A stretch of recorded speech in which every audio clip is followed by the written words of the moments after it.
बढ़ेंगे। मेरे प्यारे देशवासियों, हमारे देश में सुप्रीम कोर्ट ने बार बार यूनिफॉर्म सिविल कोड को लेकर जो चर्चा की है, अनेक बार आदेश दिए हैं, क्योंकि देश का एक बहुत बड़ा वर्ग मानता है और उसमें सच्चाई भी है कि जिस सिविल कोड को हम लेकर के जी रहे हैं वो सिविल कोड सचमुच में तो एक प्रकार का कम्युनल सिविल कोड है, भेदभाव करने वाला सिविल कोड है। ऐसे सिविल कोड से जब संविधान के 75 वर्ष मना रहे हैं और संविधान की भावना भी जो हमें कहती है करने के लिए, देश की सुप्रीम कोर्ट भी हमें कहती है करने के लिए, और तब जो संविधान निर्माताओं का सपना था, आदरणीय वडाप्रधान श्री नरेंद्रभाई मोदी અને ગૃહમંત્રી શ્રી અમિતભાઈ શાહે હવે સ્વરાજ નિર્માણ માટે 562 રજવાડાઓનું વિલીનીકરણ કરી પુનઃપૂર્વક કરીને એક ભારત બનાવ્યું છે। ગુજરાતની ધરતીના જ બે પનોતા પુત્ર આદરણીય વડાપ્રધાન શ્રી નરેન્દ્રભાઈ મોદી અને ગૃહમંત્રી શ્રી અમિતભાઈ શાહે હવે સ્વરાજ્યની યાત્રાને સુરાજ્યમાં પલટાવી છે। એક ભારત શ્રેષ્ઠ ભારત બનાવ્યું છે। ગુજરાતને તો વડાપ્રધાન શ્રી નરેન્દ્રભાઈના વિઝનરી નેતૃત્વ અને માર્ગદર્શનનો લાભ 2 દાયકા કરતા પણ વધુ સમયથી મળતો રહ્યો છે। સાથીઓ, તેમના દિશા દર્શનમાં ગુજરાત આજે દેશમાં વિકાસના રોલ મોડલ સ્ટેટ તરીકે ખ્યાતિ પામ્યું છે। આજે હરેક ગુજરાતી ગર્વ સાથે મારું ગુજરાત શ્રેષ્ઠ ગુજરાત કહે છે। તેના પાયામાં આદરણીય શ્રી નરેન્દ્રભાઈએ 2 દાયકામાં સર્વગ્રાહી વિકાસની બુનિયાદીનું જે જનસહયોગથી સિંચન કર્યું છે તે છે સૌના સાથ સૌના વિકાસનો જે મંત્ર ગુજરાતમાંથી આપેલો તે દેશમાં વ્યાપી ગયો છે। 140 કરોડ ભારતવાસીઓએ વિકાસની અવિરત ગતિને વધાવી છે। આદરણીય શ્રી નરેન્દ્રભાઈને સતત ત્રીજી વાર દેશનું સુકાન સોંપ્યું છે। ભારત વિશ્વમાં 11મા સ્થાનેથી 5મા ક્રમની મોટી અર્થવ્યવસ્થા સુધી તેમના નેતૃત્વમાં પહોંચ્યું। હવે તેને ત્રીજા સ્થાને પહોંચાડવાનો આપણો નરેન્દ્રભાઈનો સંકલ્પ છે। વડાપ્રધાનશ્રીએ દેશની આઝાદીની શતાબ્દી આપણે 2047માં મનાવીએ ત્યાં સુધીમાં ભારતને વિકસિત રાષ્ટ્ર બનાવવાનું લક્ષ્ય આપ્યું છે। ગુજરાત વડાપ્રધાનશ્રીએ આપેલા હરેક આહવાન, દરેક લક્ષ્યને ઝીલી લઈને તેને પાર પાડવામાં અગ્રેસર રહેવાનો સ્વભાવ ધરાવતું રાજ્ય છે। પર્યાવરણની જાળવણી અને ધરતીનું ગ્રીન કવર વધારવા એક પેડ માં કે નામના વડાપ્રધાનશ્રીના આહવાનમાં ગુજરાતે 7.25 કરોડ વૃક્ષ વાવીને દેશમાં બીજા ક્રમ મેળવ્યો છે। 78મા સ્વાતંત્ર્ય આ પર્વે દેશવાસીઓમાં આપણા રાષ્ટ્રધ્વજ પ્રત્યેનું સન્માન ઉજાગર કરવાના હર ઘર તિરંગા અભિયાનમાં પણ ગુજરાત ઉમંગભેર જોડાયું છે। આઝાદીના અમૃત મહોત્સવમાં ગામે ગામ અમૃત સરોવર ઉભા કરવાના હોય કે મારી માટી મારો દેશનો સંકલ્પ હોય, ગુજરાતે હંમેશા અગ્રેસર રહેવાની પરંપરા જાળવી રાખી છે। વિકસિત ભારતના વડાપ્રધાનશ્રીના સંકલ્પને સાકાર કરવામાં પણ ગુજરાત આગેવાની લેવા પ્રતિબદ્ધ છે। એ માટે વડાપ્રધાનશ્રીના પદચિહ્ન પર ચાલતા વિકસિત ગુજરાતના નિર્માણનો આપણે નિર્ધાર કર્યો છે। વિકસિત ભારત માટે વિકસિત ગુજરાતનું આ લક્ષ્ય પાર પાડવા આપણે એક સુદૃઢ રોડમેપ તૈયાર કર્યો છે। 2047 સુધીમાં ગુજરાતના વિકાસનું દિશાદર્શન કરાવતો આ વિઝનરી ડોક્યુમેન્ટ અર્નિંગ વેલ લિવિંગ વેલના મુખ્ય આધાર પર તૈયાર કર્યો છે। અર્નિંગ વેલ વિઝન અંતર્ગત રાજ્યના કૃષિ, ઉદ્યોગ, સેવા સહિતના ક્ષેત્રોમાં વિકાસ તમામ નાગરિકોના આર્થિક પ્રગતિનો ધ્યેય રાખ્યો છે। આ માટે રાજ્યમાં હજુ વધારે નવા ધંધા રોજગારીની તકો વિકસે તે માટે ભવિષ્યલક્ષી આયોજન પણ અત્યારથી જ કરી રહ્યા છીએ। આદિકાળથી ગુજરાત વેપાર વાણિજ્યનું કેન્દ્ર રહ્યું છે। ગુજરાત આજે સમયના અનુરૂપ ઉદ્યોગ ધંધાના વિકાસથી આ ઓળખને વૈશ્વિક ઓળખ બનાવવામાં પણ સફળ રહ્યું છે। ઉદ્યોગના વિકાસની ઇકોસિસ્ટમ સુદૃઢ કરવામાં વડાપ્રધાન શ્રી નરેન્દ્રભાઈ મોદીએ 2003માં શરૂ કરાવેલી વાઇબ્રન્ટ સમિટ પણ મહત્વની બની છે। ગુજરાતે આ વર્ષે ગેટવે ટુ ધ ફ્યુચરની થીમ સાથે વાઇબ્રન્ટ ગુજરાત ગ્લોબલ સમિટની 10મી કડીનું સફળ આયોજન કર્યું હતું। આ સમિટ દરમિયાન સેમિકન્ડક્ટર, આર્ટિફિશિયલ ઇન્ટેલિજન્સ જેવા ઉભરતા ક્ષેત્રોમાં ગુજરાતમાં રોકાણ થયા છે। આધુનિક ટેકનોલોજીનો વ્યાપ વધારીને રાજ્યના સેવા અને મેન્યુફેક્ચરિંગ બંને ક્ષેત્ર વિશ્વ સ્તરે ઝળકી રહ્યા છે. Gujarat global destination for semiconductor and electronics manufacturing તરીકે સ્થાપિત થઈ રહ્યું છે અને આ ક્ષેત્રમાં 1 લાખ કરોડથી વધુનું રોકાણ પણ થયું છે. ભારતની પહેલી સેમિકન્ડક્ટર ચીપનું નિર્માણ ગુજરાતમાં થવાનું છે. વિકસિત ભારત એટ 2047ના લક્ષ્યને પાર પાડવાનો એક મજબૂત આર્થિક પાયો ગુજરાત નાખવા માંગે છે. તેમાં ગ્રીન ગ્રોથ, રિન્યુએબલ એનર્જીનું મહત્વનું યોગદાન રહેવાનું છે. ગુજરાત રિન્યુએબલ એનર્જી ક્ષેત્રે અગ્રેસર રાજ્ય છે. કચ્છમાં વિશ્વના સૌથી મોટા 37 ગીગાવોટના સોલર વિન્ડ હાઇબ્રિડ એનર્જી પાર્કનું નિર્માણ ઝડપથી પૂર્ણ કરવા આપણે પ્રતિબદ્ધ છીએ. 2030 સુધીમાં 100 ગીગાવોટ રિન્યુએબલ એનર્જીના લક્ષ્ય રાખીને વડાપ્રધાનશ્રીએ આપેલા નેટ ઝીરો કાર્બન ઉત્સર્જનના લક્ષ્યમાં પણ આપણે ગુજરાતને અગ્રેસર રાખવું છે. પીએમ સૂર્યઘર મફત વીજળી યોજના અંતર્ગત રહેણાંક મકાનોમાં સોલાર રૂફટોપ સિસ્ટમના અમલીકરણમાં દેશભરમાં ગુજરાત અગ્રેસર છે. આ વર્ષે 10 લાખ મકાનોને આ યોજનામાં આવરી લેવાનું આપણે નક્કી કર્યું છે. ગુજરાત વિશ્વ કક્ષાના ઉદ્યોગની સાથે નાણાકીય ક્ષેત્ર પણ વર્લ્ડ લીડર બને તે માટે ગિફ્ટ સિટી વિકસાવવાના વડાપ્રધાન શ્રી નરેન્દ્રભાઈ મોદીના વિઝનરી કદમથી આજે ગુજરાત ફિનટેક ક્ષેત્રે હરણફાળ ભરી રહી છે. ગિફ્ટ સિટી ફાઇનાન્શિયલ સેક્ટરનું મજબૂત નેતૃત્વ કરીને વૈશ્વિક હરોળમાં અગ્રેસર છે. રાજ્યના સર્વગ્રાહી વિકાસમાં સુદૃઢ રોડ ઇન્ફ્રાસ્ટ્રક્ચરની મહત્વપૂર્ણ ભૂમિકા છે. રોજબરોજના વધુ વિકાસ વ્યાપને પરિણામે વિસ્તૃતીકરણ અને મજબૂતીકરણની જરૂરિયાત વધતી જાય છે. રાજ્યમાં માર્ગોના વિસ્તૃતીકરણ અને મજબૂતીકરણ માટે 5,000 કરોડ રૂપિયાના રકમના આજે ફાળવણીની હું જાહેરાત કરું છું. લિવિંગ વેલના વિઝન દ્વારા આપણે વિરાસત બી વિકાસ બીના મંત્ર સાથે લોકમૂલ્યો અને સાંસ્કૃતિક વિરાસતના જતન સાથે રાજ્યની સર્વાંગી પ્રગતિનો આધાર રાખ્યો છે. નાગરિકોનું જીવન ધોરણ ઊંચું આવે અને ઇઝ ઓફ લિવિંગ વધે તે માટે સમાજના 4 સ્તંભો એવા ગરીબ, યુવા, અન્નદાતા અને નારી શક્તિને કેન્દ્રમાં રાખ્યા છે. વડાપ્રધાન શ્રી નરેન્દ્રભાઈ મોદીના નેતૃત્વમાં પીએમ આવાસ યોજના ગ્રામીણ અંતર્ગત 5,56,000થી વધુ મકાનોનું નિર્માણ જરૂરિયાતમંદ ગરીબ પરિવારો માટે કર્યું છે. કોરોનાના સમય દરમિયાન કોઈ ગરીબ ભૂખ્યું સૂવે ન પડે તેવા કલ્યાણ ભાવથી વડાપ્રધાનશ્રીએ પ્રધાનમંત્રી ગરીબ કલ્યાણ અન્ન યોજનાનો ગરીબ હિતલક્ષી અભિગમ અપનાવ્યો હતો. વડાપ્રધાન શ્રી નરેન્દ્રભાઈ મોદીએ દેશના કરોડો ગરીબ પરિવારને અન્ન સુરક્ષા માટે આ યોજના વધુ 5 વર્ષ સુધી લંબાવવાનો નિર્ણય કર્યો છે.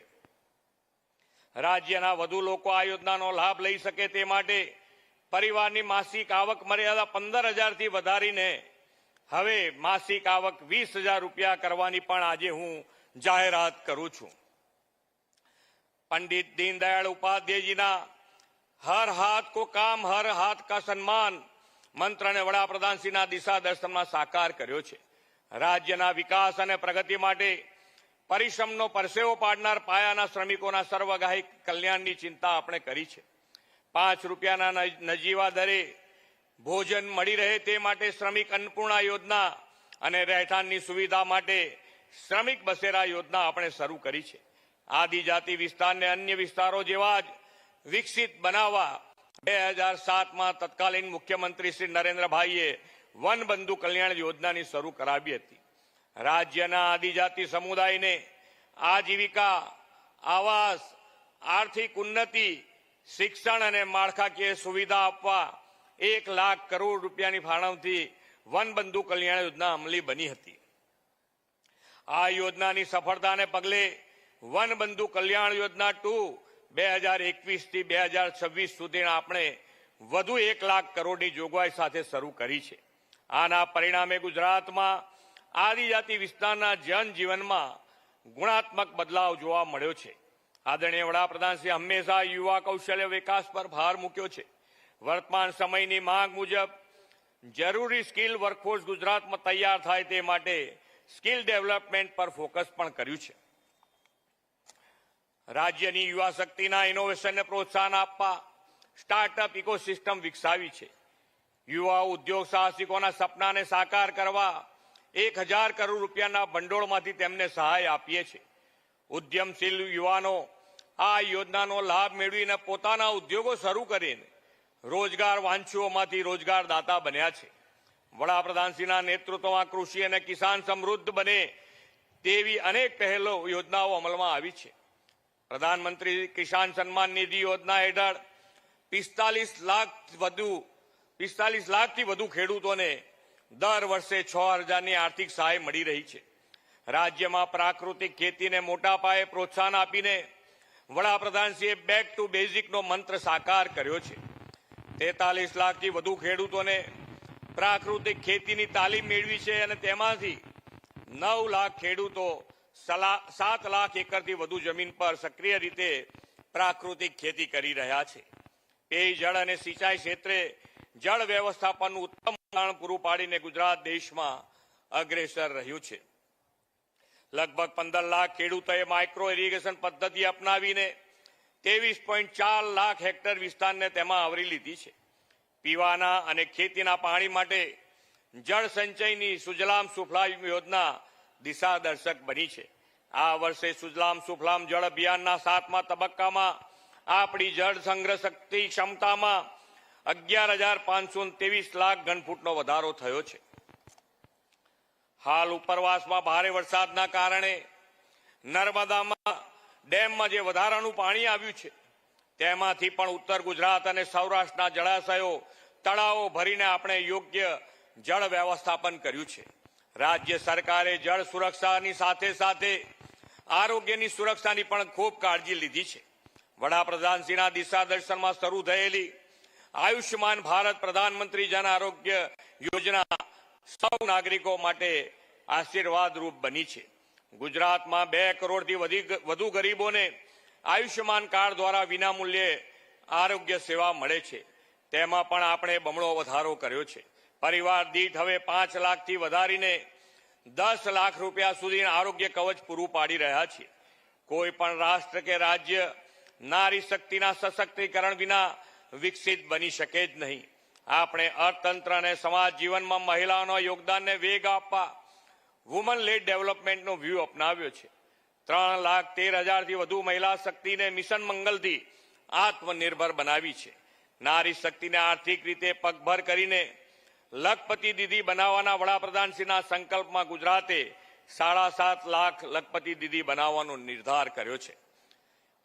અનેક લોક કલ્યાણના કામો અને આયોજનથી વિકસિત ભારત માટે વિકસિત ગુજરાતનો સંકલ્પ સાકાર કરવાની વધુને વધુ પ્રેરણા આજનો 78મો સ્વાતંત્ર્ય દિવસ આપણને આપે છે. સુશાસન અને ગુડ ગવર્નન્સથી નાગરિકલક્ષી સરકાર, સામાન્ય માનવીના હિતોની દરકાર કરતી સરકારની નેમ આપણે સાકાર કરવી છે. આદરણીય વડાપ્રધાનશ્રીના દિશા દર્શનમાં મક્કમ સંકલ્પો સાથે વિકસિત ગુજરાતને ઉન્નત ગુજરાત બનાવી સર્વગ્રાહી પ્રગતિની રાહે આગળ વધવું છે. સુગમતા, સરળતા, સંપર્ક, સમર્પણ, સહભાગિતા, સશક્તિકરણ અને સુરક્ષા એમ સુશાસનના 7 સપ્તર્ષી સંકલ્પો સાથે વિકસિત ગુજરાતથી વિકસિત ભારત આપણે બનાવવામાં અગ્રીમ યોગદાન આપવું છે. સુગમતાના સંકલ્પથી લોકહિત યોજનાઓનો લાભ મેળવવામાં કોઈને અગવડ ન પડે, સૌને 100% લાભ સરળતાએ મળી રહે તેવી ફ્રિક્શન લેસ ગવર્નન્સની વ્યવસ્થા વધુ સંગીન બનાવીશું. સૌનો સાથ, સૌનો વિકાસ, સૌનો વિશ્વાસ અને સૌના પ્રયાસના વડાપ્રધાનશ્રીએ આપેલા કાર્ય મંત્ર અને સમરસતાના સંકલ્પથી સબ સમાજ કો લીએ સાથ में आगे है बढ़ते जाना દ્વારા ચરિતાર્થ કરીશું. આજનો યુગ સંપર્ક કોમ્યુનિકેશનનો યુગ છે. લોકો પોતાની રજૂઆતો, સમસ્યાઓ સરકાર સુધી ઝડપી અને સરળતાથી પહોંચાડી શકે અને સરકાર પણ પ્રોએક્ટિવ રહીને તુરત જ તેનું સમાધાન લાવે તે હવે સમયની માંગ છે. સંપર્કના માધ્યમો એવા WhatsApp bot, right to CM, BharatNet, e Gram Vishwagram, e Dhara, digital Gujarat, સ્વાગત ઓનલાઈન, સીએમ ડોસબોર્ડ જેવા ઉપક્રમો આપણે વધુ અદ્યતન ટેકનોલોજીથી સજ્જ બનાવીશું.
So this has become a customary tradition with Prime Minister Modi on all National Day celebrations. And this is an event, this part of the celebrations that the crowd, the public really looks forward to.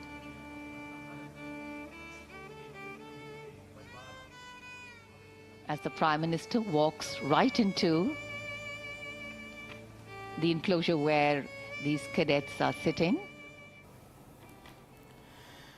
તો આપ જો સીધા દ્રશ્યો મેં આપને દિલ્હીના બતાવી રહ્યા છે અને પ્રધાનમંત્રીએ વિકસિત ભારતની જે રીતે વાત કરી 2047 સુધીનો જે રોડમેપ હતો અને તેને લઈને આગળ શું કામગીરી થઈ રહી છે તેને લઈને પણ વાતચીત કરી.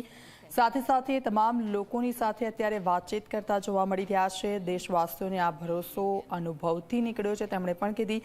બાળકો સાથેની તેમની મુલાકાત, બાળકો સાથેની તેમની વાતચીત આપ જુઓ.